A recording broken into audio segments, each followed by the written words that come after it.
dear students, in continuation to my last video, in this video I will discuss about the fifth C of communication, that is C for completeness. So, business message is complete when it has all the facts the readers or listener needs for the reaction. So, for a business message to be complete, which is very important for a successful communication, that whatever message you are delivering or communicating is complete in all the W's like what, when, where, why, who. Okay, and then only the listener can react to the message appropriately or as required. So, as one tries for completeness, following points should be taken care of. By these few tips, you can also include completeness in your communication, like provide all the necessary information. As I already discussed, that you need to mention all the required information that you have, like why, where, when, who, whom. Then answer all questions asked if the listeners or the readers you think might be having any particular query or any particular doubt regarding the matter that you are discussing.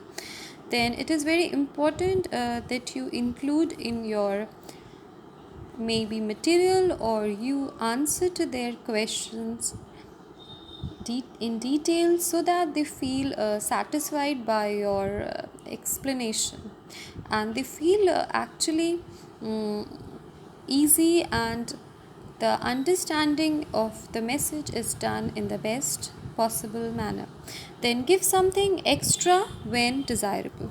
Suppose if they are not able to relate to the answer that you are giving them or the explanation that you're offering them, and they want maybe a more example or another example which they will require for better clarity, then it is always preferred that you give them those extra inputs or extra explanation for a better clarity. Then, by providing all the necessary information, we mean answering the W's. As I already told you, that you can provide them with all the W's so that they have the best clarity. The W's like W for who, W for what, W for when, W for where, and why.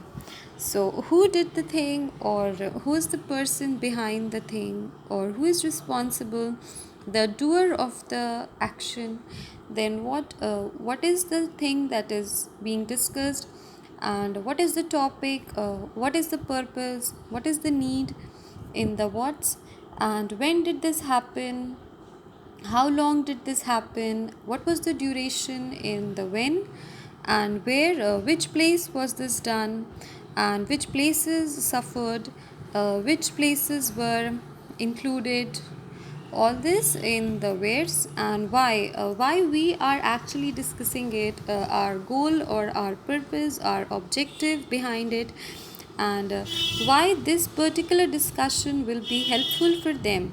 So this is also very important, because after understanding these all 5 W's, the listeners or the readers that you are communicating with can relate to you in the best possible manner. Then also we have after this the 6th C for communication, that is C for consideration. So it means preparing every message with the message receivers in mind. So when you are actually framing a message, or you are preparing a message, or you are thinking about a message in your mind, then you need to consider the other person, like what will be their level of understanding, how they might want you to describe the situation, or how they might want you to cover the concept or the idea, how they will perhaps like to proceed or to go further with the communication, or the idea, or the thought that you have in mind. And this consideration is actually a part of including the you attitude in your delivery. So one should try to put yourself in their place. It is very much recommended that you use or try to put yourself in a way like how you might feel about the particular thing if someone discussed the point in this matter, or how much clarity, how much completeness, how much understanding, how much correctness is your message having in this way, while discussing or before discussing with the other individual what questions they might have in mind, so that by consideration you can be complete in your purpose of communication.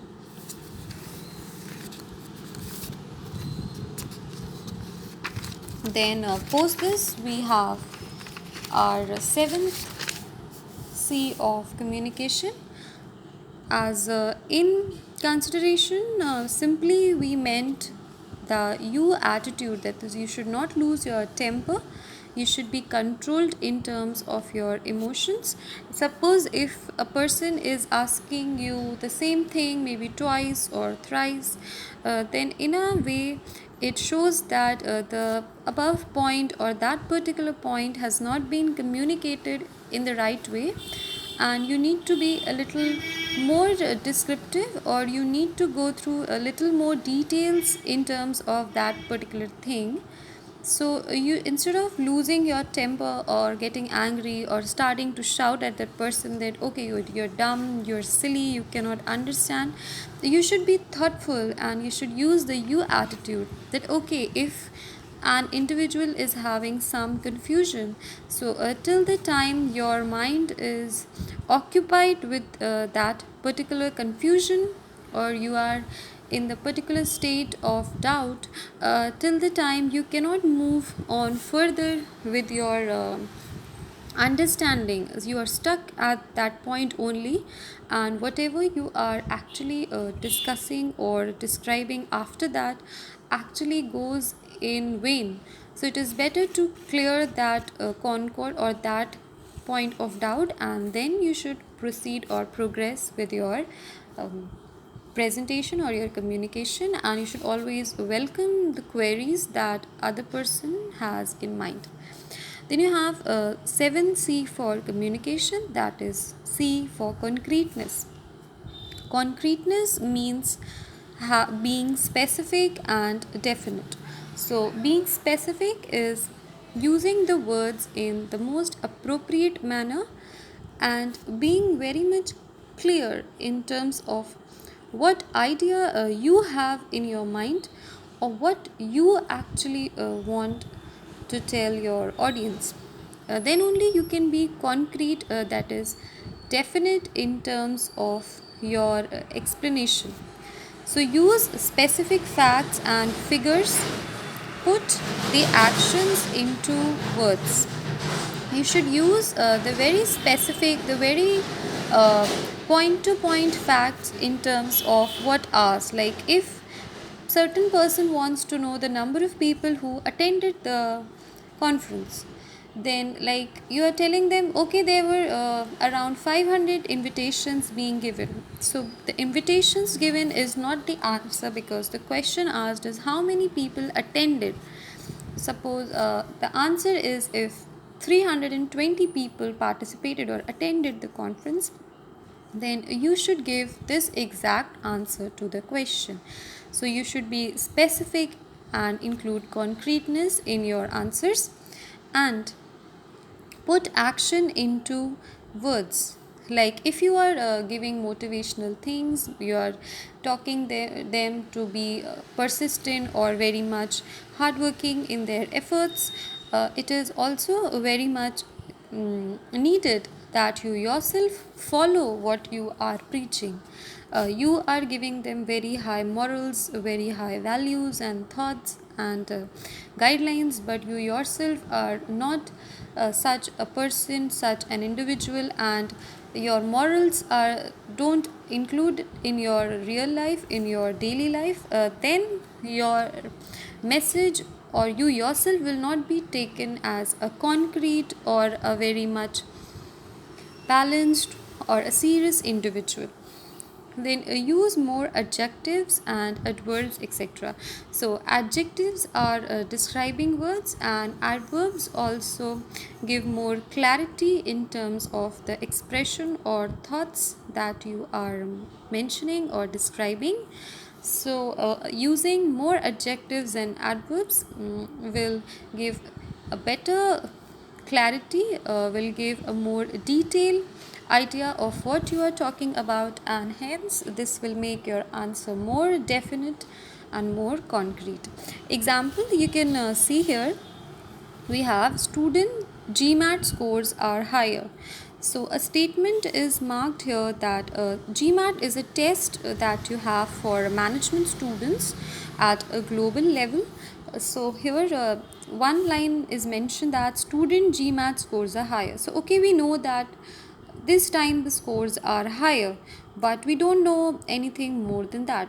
This sounds a little incomplete, or you might be in for little more details.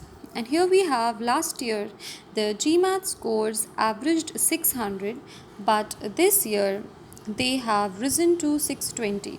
So here you can see that the message is that okay, last year the average score or the average that they were having in terms of the score was 600. Okay, so maybe if 2000 students participated, so a greater number of average number of students were ranging at a score of around 600, but this year they have risen to 620. So this year a larger population or a larger number of students could reach the score from 600 to 620, so 20 marks higher the scores are this time. So you can compare this sentence A with the sentence B, and you can see that sentence B has more facts, figures and more details. So this information, this statement looks more definite or concrete compared to the previous one. That's all in this video. We covered the 7 C's of communication. Thank you.